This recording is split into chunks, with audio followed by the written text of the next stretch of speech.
The UN Security Council is demanding full adherence to a ceasefire between Israel and Hamas so much-needed aid can get into Gaza. Egyptian mediators are also trying to shore up the truce ahead of the US Secretary of State's visit in the coming days. Nick Dole reports from Jerusalem. During the 11 days of intense fighting here, the UN Security Council tried on a number of occasions to reach a consensus about a statement calling for a ceasefire here, and it was blocked from doing so by the United States. Now that the truce has been declared, the UN Security Council has reached a consensus statement. It is calling for full adherence to that ceasefire so that much-needed aid can get into Gaza. And today we saw one of the UN's top humanitarian officials touring some sites in Gaza that have been devastated, including some medical centres which were damaged by Israeli airstrikes. Lynn Hastings says that there are areas of great need, shortages of things like food and shelter and medicines in particular. Now, Israel says that it only aims at what it considers to be military targets, and it says that Hamas fired more than 4,000 rockets, and so it was trying to target Hamas's tunnel network. It does say that one of those networks ran under a road, and when that road collapsed, so did a building. But Lynn Hastings says that some of Israel's operations in Gaza have had devastating consequences.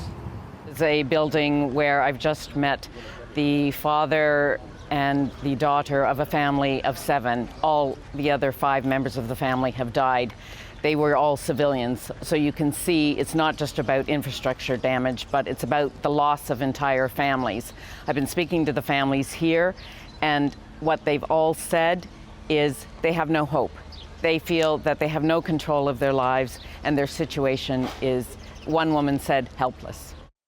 So, Nick, what's being done behind the scenes to try to ensure that this ceasefire does hold? Well, Egypt helped to broker this ceasefire, and it has sent delegations to speak with the leaders from both sides today. And also the US Secretary of State Antony Blinken is due to arrive in the region in the coming days. But this is a fragile truce, and politics really does play a role on either side of this. Hamas doesn't want to be seen to have capitulated, and we saw armed militants parading through the streets brandishing weapons in Gaza today. And at the same time, the Israeli Prime Minister Benjamin Netanyahu, his political future is extremely uncertain, and he's facing great pressure from right-wing politicians in particular who have accused him of surrendering to militants in Gaza.